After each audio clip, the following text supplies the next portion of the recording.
Ladies and gentlemen, boys and girls, hello and welcome back to another YouTube educational short. So today's episode, I'm going to be coming on and talking to you and demonstrating to you how to program and periodize a client's prep. What are the things we have to take into consideration? What goes into the prep? What are objectives or time frames or things that we may have to kind of think about or consider along this journey that the client may face, or things that can potentially prop up and cause us issues? Do we have enough time in this prep? Have we functionally programmed this prep to be the most optimal and effective way of doing it? Or do we just literally start dieting, get peeled, and just pick a random show? Of course, yes, it's one way of doing it, but it's not going to be the most optimal way of doing it. Also, it's not going to be the most optimal way of doing it for the client's mindset as well. So what I thought I would do is, I've been programming a client's prep today. I thought I would come on and show you what I've actually taken into account, how I've done it, the reasons why I've done it, which will also give you an idea into what we actually do as coaches, and also if you're looking to plan your own prep as well.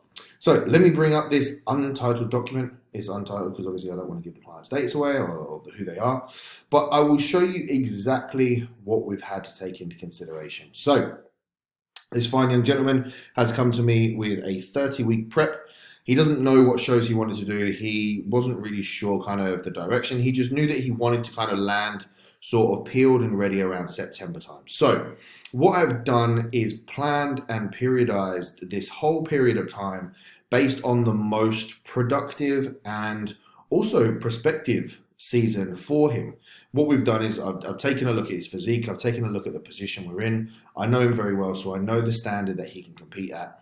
So we have aimed for the big league. He knows what goals he wants to achieve. He wants to achieve IFBB Pro status, so why not shoot for the big one in this season, which is exactly what we've done. So what I've done, I've looked through the show season, I've looked at the time we've got, I've looked at his social calendar, what we've got going on, and I've figured out the most productive path to get to where we need to be. So what I've done is I've worked out kind of how many days, how many weeks, how many months we have, and what we do in regards to those time spaces. So what I've done is basically worked backwards. So if we go through these sheets here, you can see we're 23 weeks out from the MK Classic, which is on the 2nd of September. This is our first show planned for Two Bros. Why is it our first show planned? Because we need to qualify in a regional for the finals. Now, we've done a couple of options here, and I'll kind of talk you through it as we go. But if I go all the way through down to the end of our 30-week prep, the motherfucking reverse and blow up. Yeah, baby. We're not going to that bit yet. We're going to go to the British finals here. So 29 weeks out from today, we have got the British finals weekends for PCA and Two Bros. That's on the 14th and the 15th. Now, obviously, we don't know which one we're going to go with yet. We've got an option of both. Why have we got both? Because we're going to qualify for both, because they're on the same weekend. We might as well have the best run at it. Now, do we want to go for the British finals at the PCA, or do we want to go for the British finals at Two Bros? We know we wanted to compete at both. So my thought processes here is, if we qualify Two Bros and we qualify for PCA, bit of forward thinking here, I know his standards are very, very good. So when we qualify for the PCA, I'm hoping at the same time we qualify for the Universe as well, which is a few weeks after. So we have a choice of both. We have the choice of doing the British finals at the Expo, at the PCA on the 14th and the 15th. If we don't want to do that and we want to do Two Bros, what we can do is actually save the PCA qualification to the Universe and go there instead. Why not go to fucking holiday on Spain? That sounds like a sick holiday to bodybuild, right? Perfect. I'm glad you agree. So we're working backwards from here. This is our final date. So what are we going to do in the lead up to this? We want to reduce as much stress as physically possible. So we've got our peak week, we've got our maintenance blocks here. So we know we're going to be training at a reduced volume. We're going to want stress nice and low around this sort of time. We should be absolutely fucking diced in this point here, but also pretty fatigued from the previous months and weeks of prep to get to this point. So all we're doing here is just basically holding the look. If we need to make any adjustments, if they want us to come in leaner, if they want us to come in fuller, we know what feedback is from these two regional shows. We can make the necessary adjustments here, hence why we have an assessment route where we can make the final preparations. If if we need to add more food, if we need to take more food, if we need to be leaner, we have this adjustment period here in between the finals. This is a period of literally just perfecting the look or continuing the look of what we had in regards to these two regional shows here. No stress, no drama, no cardio, no excessive amounts of training, because all it's going to do is affect the look, affect the level of the client's stress, and also their preparation for this here. So working backwards again, we've got our two qualifying regional shows. One is the weekend of the 2nd and one is the weekend of the 10th. Again, all we're going to be doing in this week is adjusting and allowing time for the body to relax, to recover, to unwind, to de-stress from the prep, which again is all through here. Now, again, we're seeing pretty much in the lead up to the finals, we've got the same thing. This is probably where we might be making some changes to drugs. We could be adjusting our peak load. We could be introducing some drugs that create sort of a drying off effect or a hardening effect.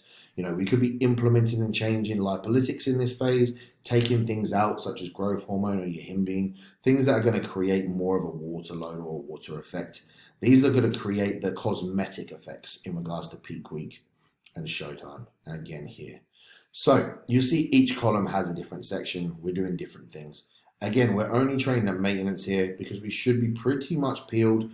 We should have done the majority of the hard work by this point, and we're just going to be cruising into the shows with nice and low stress, nice happy physique, washing away all the fatigue, stress, accumulated fatigue that's been built up over the period of the prep.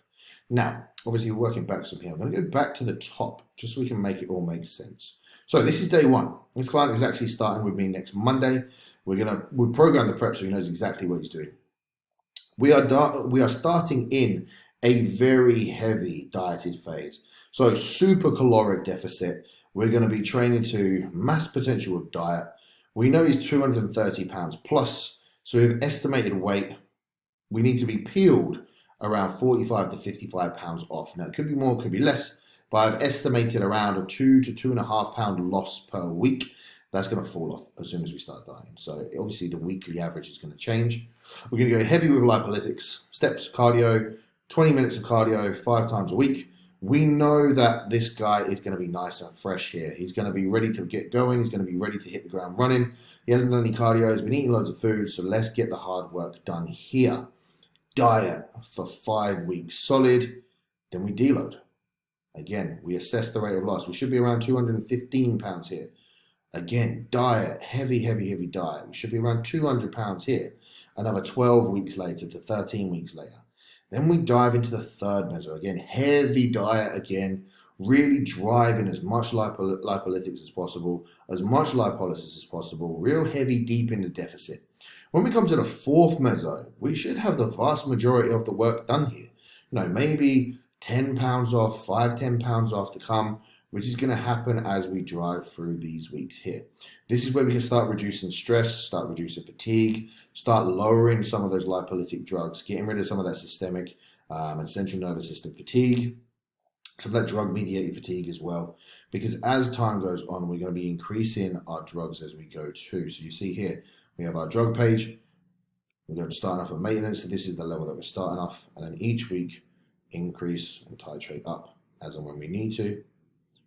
Goal dependent all the way through up until we hit this fourth meso in the peak, which is going to be hitting in more of a maintenance. Now you can see as the weeks go on within the training accumulation changes. So we're going to start off with week 1, just 2 working sets of every exercise with 3 reps in reserve, and then we're going to boost that up as we go. So 3 working sets with 2 reps in reserve, all working sets with 1 rep in reserve, all working sets to failure. So you can see the intensity of these mesos build up as we go as well. Same with meso 2, same with meso 3, but then meso 4 slightly changes due to the fatigue, due to the systemic stress, due to the load of the pressure that we've got. So what we're doing here is we're matching circumstances with effort or with our current situation. We don't want to keep driving all this fatigue all the way through, especially up to a peak week. We don't want to be absolutely fucking battered when we're stepping on stage, not really knowing what's going on because we're so tired and so stressed and so dug into the ground that you're not able to look your best. We want to wash away a lot of this stress when it comes around to here. whether that's from training, whether that's from cardio, whether it's from drugs, whether it's from low food. This is where things want to change. So you can see as the prep goes, things are constantly evolving, things are constantly changing. We're looking to improve and adapt and grow as we go through this prep. Now, the main thing about this prep is the client knows exactly what he's doing from every day to every week to every month. This one is going to help with adherence. Two, it's going to help with knowing which way and what direction he's going and how long we've got left. A lot of people I find will get a little bit uncooperative, not uncooperative, that's probably the wrong word to use actually. They find that adherence to the plan becomes harder and harder if they're going into each week blind. They have no idea what's going on or what's to come. This way, the client can look at that situation and go, right, I've got this, and this to do on this week. Then I've got this, I've got 8 weeks left, and then I'm able to do this, and this. Okay, I can get my head around that. You know, food focus can become less of an issue. Temptation for foods can become less of an issue. The unknowing level of fatigue or how long you've got to push can become less of an issue because you know how far you've got left to push. So guys, this is a nice, quick, easy step on how to program and periodize a prep. This was a 30-week prep put together with 3 shows in total, 2 regional qualifiers, and 1 final pro show, or potential of 2 final pro shows. The only thing I would do is if we do decide to say, for example, we qualify for the regional, we qualify in this regional for the 2 bros finals, and we qualify in this regional for the PCA final. What we would do is take the 2 bros final 5 weeks later here, and then what we would do is the PCA, we change it for the finals, we go to the universe 2 or 3 weeks later down here and just extend this prep. Again, depending on the level of the client's fatigue, happiness, look, you know, if we land in the finals and all of a sudden that was it, we can't improve from there, that was our best look, we are absolutely flawed and fucked, then it's probably not worth doing the universe. However, it is goal dependent, it's risk versus reward. We know what we need to do when we're actually at the time. It's all well and good having it down on paper, but sometimes things can look different when it comes to an actual fact. But that on paper is exactly how you plan and periodize a prep, my guys. So hopefully that helps. Any questions, anything you need off the back of that, please don't hesitate to ask. Much love, stay blessed, and I will see you all soon.